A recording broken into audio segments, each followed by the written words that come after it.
Shalom anak-anak kelas 8, puji nama Tuhan. Ibu senang sekali bertemu dengan kalian kembali untuk bisa mengajarkan kebenaran firman Tuhan.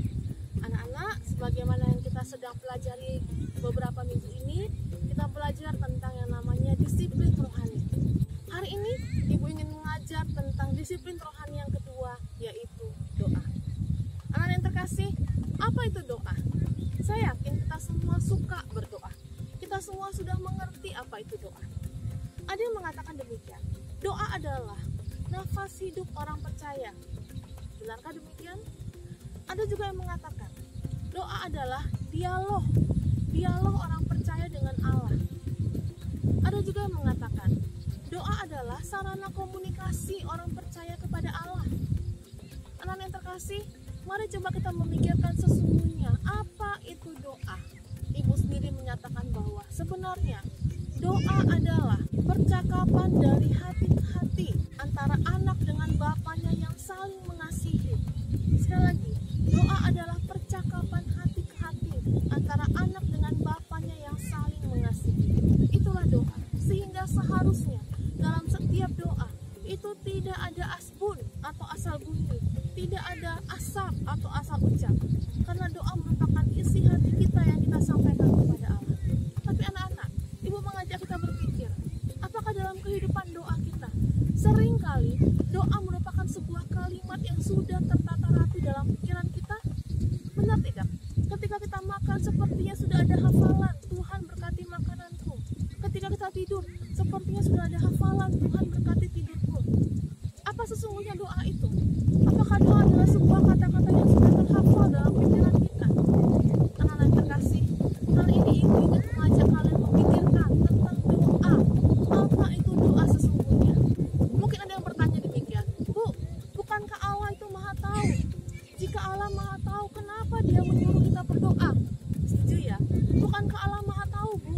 Jika Dia maha tahu, kenapa saya mesti berdoa? Ya sudah, Dia tahu kan? Ya sudah, Dia saja yang menyatakan semuanya. Saya ikutin saja, Bu, apa maunya Tuhan. Anak yang terkasih dalam nama Tuhan Yesus, kita mungkin berpikir, Tuhan sudah tahu semuanya, saya nggak perlu lagi berdoa. Anak-anak yang terkasih, itu adalah konsep pikiran yang keliru. Karena doa tidak berarti adalah mewujudkan semua keinginan kita. Tidak.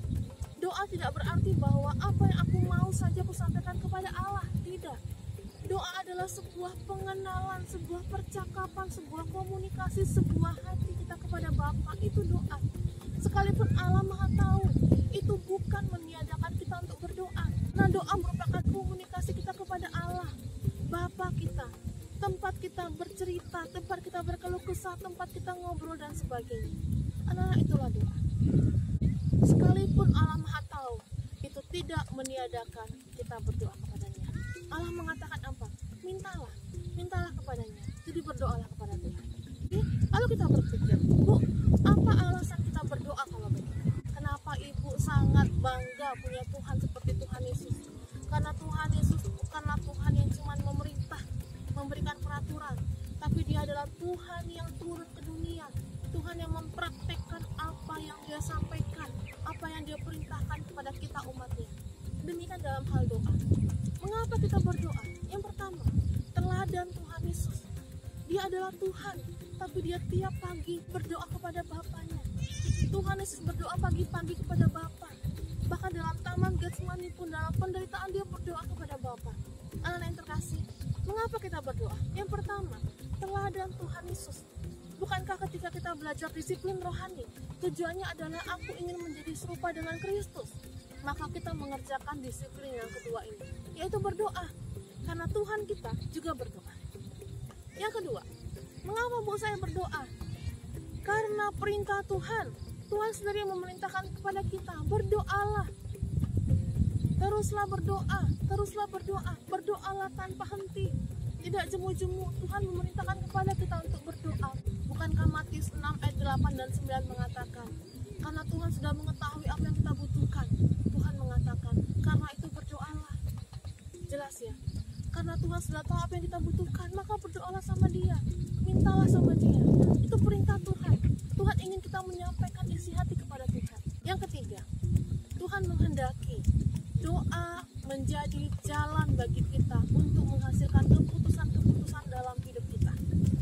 Misalnya, kita sedang menghadapi keputusan-keputusan dalam hidup kita, atau ketika kita bertemu dengan kuasa gelap, kuasa jahat, maka doa adalah solusi kita. Kita berseru kepada Bapa untuk menemukan jalan untuk membebaskan kita. Doa, sarana untuk kita menemukan solusi dalam setiap masalah dalam kehidupan kita.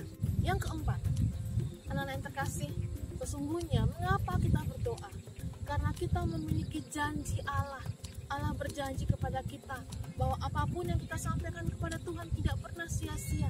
Allah sudah berjanji kepada kita. Makanya kita berdoa. Sekalipun jawaban doa adalah tidak sesuai dengan keinginan kita, tapi bagi Allah itu tidak sia-sia. Itu janji Allah. Dan yang terakhir, yang kelima adalah Allah berjanji bahwa jika kita meminta segala sesuatu sesuai dengan kehendak Allah, Allah akan memberikannya.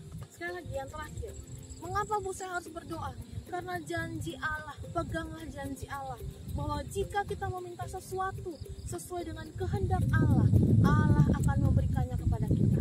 Karena itu mari kita berdoa kepada Tuhan, tidak pernah jemu-jemu. Kita berdoa kepada Tuhan, memohon kepada Tuhan, karena Dialah yang memiliki masa depan kita. Dia yang tahu segala sesuatu dalam dunia ini. Kita berdoa, kita meminta kepada Allah. Amin. Nah, anak-anak, yang terakhir adalah bicara mengenai unsur doa. Tuhan Yesus mengajarkan doa kepada murid-muridnya adalah doa Bapa kami. Dia mengatakan, jika kamu berdoa, berdoalah demikian, Bapa kami yang di surga. Anak-anak yang terkasih, dalam doa Bapa kami ada 4 unsur doa yang begitu luar biasa. Jika dalam bahasa Inggris disingkat dalam ACTS, adoration, confession, lalu thanksgiving, dan supplication. Anak-anak, 4 unsur doa, sebuah pengagungan, adoration kepada Allah. Yang kedua, confession, pengakuan dosa kepada Tuhan. Yang ketiga, thanksgiving, kita mengucap syukur kepada Tuhan. Dan yang terakhir, supplication adalah permohonan kita kepada Allah. Itu adalah 4 unsur doa. Dan itu tercatat dalam doa Bapa kami, doa yang Tuhan Yesus ajarkan kepada murid-muridnya. Kita melihat ketika Tuhan Yesus menaikkan doa kepada Bapa, Tuhan mengatakan, Bapa kami di surga, dikuduskanlah namamu, datanglah kerajaanmu, jadilah kehendakmu di bumi seperti di surga. Itu merupakan sebuah pengagungan kepada Bapa di surga. Yang kedua, dalam doa Tuhan Yesus, Tuhan juga mengatakan apa? Dan ampunilah kami, seperti kami juga mengampuni orang yang bersalah kepada kami. Anak-anak yang terkasih, Tuhan Yesus tidak pernah berbuat dosa. Tapi dalam konteks ini, dia mengajarkan doa kepada murid-muridnya. Bukan berarti itu adalah isi doa Tuhan Yesus, karena dia adalah Tuhan yang tidak pernah berbuat dosa. Dia adalah manusia yang tidak pernah berbuat dosa. Jadi ini adalah pengajaran Tuhan Yesus kepada murid-muridnya. Ampunilah. Maka yang kedua, confession. Dalam sebuah doa yang kita panjatkan kepada Tuhan, hendaklah di dalamnya ada unsur pengakuan dosa kepada Bapa, supaya Bapa mengampuni setiap dosa kita, dan kita pun berkenan di hadapan Allah. Yang kedua. Sekarang yang ketiga, thanksgiving. Thanksgiving adalah sebuah bagian dalam doa, mengucap syukur kepada Allah dalam setiap apa yang Tuhan sudah berikan kepada kita. Selalu mengucap syukur. Bukankah Alkitab mengajarkan kepada kita mengucap syukurlah senantiasa? Dan yang terakhir, supplication adalah permohonan.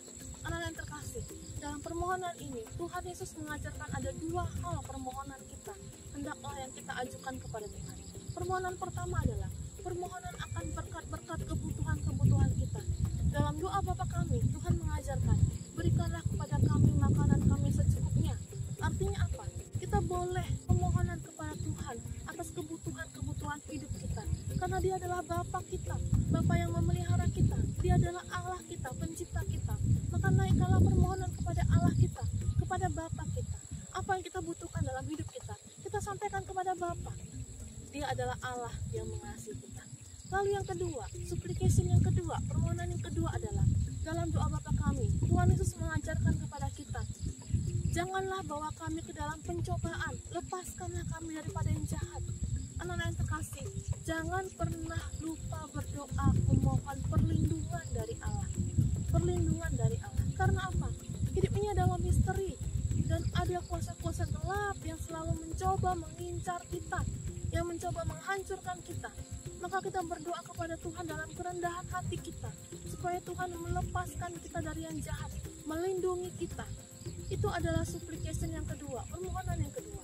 Lalu di dalam doanya kepada Bapa, Tuhan Yesus menutup dengan doksologi. Karena Engkaulah yang punya kerajaan dan kuasa dan kemuliaan sampai selama-lamanya. Anak-anak yang terkasih, dalam doa kita kepada Bapa, mari kita kembalikan segala pengagungan, kemuliaan yang adalah milik Tuhan. Artinya apa? Kita belajar berserah kepada Tuhan. Kita sampaikan apa yang menjadi isi hati kita. Tapi jangan lupa, kita berserah kepada kuasa dan kedaulatan Tuhan. Itulah berdoa. Anak-anak yang terkasih, Ibu mengajak kalian semuanya, marilah mulai saat ini kita semakin rindu berdoa, kita semakin semangat berdoa, dan kita menyampaikan isi doa dengan benar di hadapan Tuhan, dengan cara yang Tuhan Yesus sudah ajarkan kepada kita. Semangat terus anak-anak, maju terus dalam Tuhan, Tuhan berkati. Shalom.